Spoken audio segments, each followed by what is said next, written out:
राजनीति के इस दौर में जब सत्ता के गलियारों में शोरगुल है, नेताओं के बयानों में भ्रम है और लोकतंत्र की चादर पर रोज नए दाग उभरते हैं, ऐसे में एक दिन ऐसा आया जिसने उत्तर प्रदेश की राजनीति में उम्मीदों की लौ जला दी। जब चारों ओर विपक्ष को कमजोर बताने वाले सत्ता के बाजीगर 400 पार के ख्वाबों में खोए हुए थे, जब जनता महंगाई, बेरोजगारी, शिक्षा और स्वास्थ्य जैसे बुनियादी मुद्दों पर खुद को ठगा हुआ महसूस कर रही थी, जब केंद्र से लेकर प्रदेश तक के सत्ताधारी दल अपना जन्मसिद्ध अधिकार समझकर कुर्सी से चिपके हुए बैठे थे, तब एक ऐसा चेहरा जो जन भावनाओं को आवाज देने की ताकत रखता था, और वो चेहरा है अखिलेश यादव का।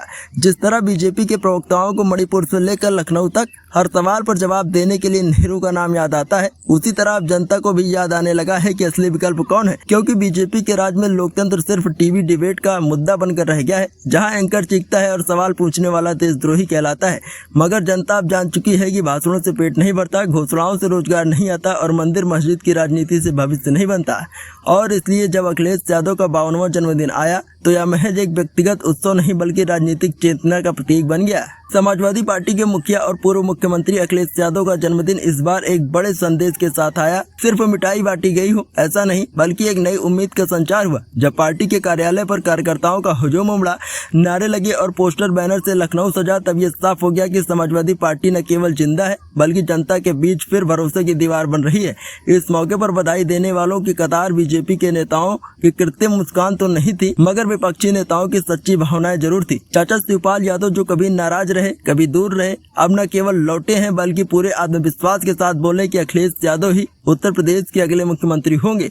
ये कोई साधारण बयान नहीं था, काम करने वालों से उम्मीद रखते हैं। और इसी मौके पर राहुल गांधी का भी ट्वीट आया। उन्होंने कहा कि पीडीए की बुलंद आवाज अखिलेश भाई को जन्मदिन की शुभकामनाएं देते हुए उन्होंने लिखा कि हम न्याय और बराबरी की इस लड़ाई में कंधे से कंधा मिलाकर साथ हैं। अब जरा सोचिए, बीजेपी जिसे पीडीए का मतलब नहीं समझ आता, जिसके लिए हर सामाजिक बंधन एक तुष्टीकरण की राजनीति है, वो अब इस मजबूती से बनते विपक्षी मोर्चे से कितना परेशान होगी, इसका अंदाजा आप टीवी डिबेट्स में गुस्साए प्रवक्ताओं को देखकर ही लगा सकते हैं। राहुल गांधी और अखिलेश यादव की ये केमिस्ट्री सिर्फ कैमरों तक सीमित नहीं है, बल्कि जमीनी स्तर पर भी एक बड़ा सामाजिक समीकरण तैयार कर रही है, जो बीजेपी के जातिगत ध्रुवीकरण को चुनौती देने की ताकत रखता है। और बीजेपी को इस बात की भी सबसे ज्यादा तकलीफ है कि अब विपक्ष सिर्फ आरोप नहीं लगा रहा बल्कि विकल्प भी पेश कर रहा है, और यही वो चीज है जो पूरे बीजेपी के आईटी सेल को हिला देती है। अब जबकि बीजेपी विकास के नाम पर गड्ढों की सड़कें, शिक्षा के नाम पर दंगल और कानून व्यवस्था के नाम पर मुठभेड़ों का लेखा जोखा दे रही है, वहीं अखिलेश यादव का जन्मदिन एक नए विजन की शुरुआत की तरह सामने आया है। एक ऐसा विजन जिसमें लैपटॉप है, नौकरियों की बात है, किसानों की खुशहाली है और युवाओं की तरक्की है। शिवपाल जैसे नेता खुलकर कह रहे हैं कि अगला मुख्यमंत्री अखिलेश यादव होंगे,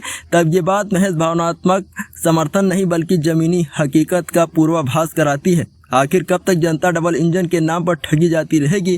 कब तक हर घर तिरंगा के पोस्टर चिपकाने से पेट भरता रहेगा? और अब लोग तो पूछते हैं कि अगर डिग्री है तो नौकरी क्यों नहीं है? कर्ज माफ हुआ तो किसान खुदकुशी क्यों कर रहे हैं? और ये सवाल अब सिर्फ विरोध नहीं, बदलाव की चेतावनी बन चुके हैं। अखिलेश यादव का ये जन्मदिन दरअसल जनता के उस विश्वास की वापसी है जो टीवी चैनलों और सरकारी विज्ञापनों की चकाचौंध में दबा दिया गया था। मगर अब सन्नाटा टूट रहा है, और जब शिवपाल यादव जैसे अनुभवी नेता आशीर्वाद देते हुए अगला मुख्यमंत्री घोषित करते हैं तो ये संकेत नई चुनौती होती है, एक ऐसी चुनौती जो बीजेपी की अहंकार इंजन की पटरी को हिला सकती है। जन्मदिन की ये बधाइयां अब राजनीति के मंच पर आग लगाने का काम कर रही हैं, क्योंकि विपक्ष अब बिखरा हुआ नहीं बल्कि संगठित दिख रहा है। और यही बात सत्ता पक्ष को सबसे ज्यादा डराती है, क्योंकि जब विपक्ष मजबूत होता है तब जनता की आवाज बुलंद होती है, और जब जनता जागती है तो कुर्सियां हिलती हैं।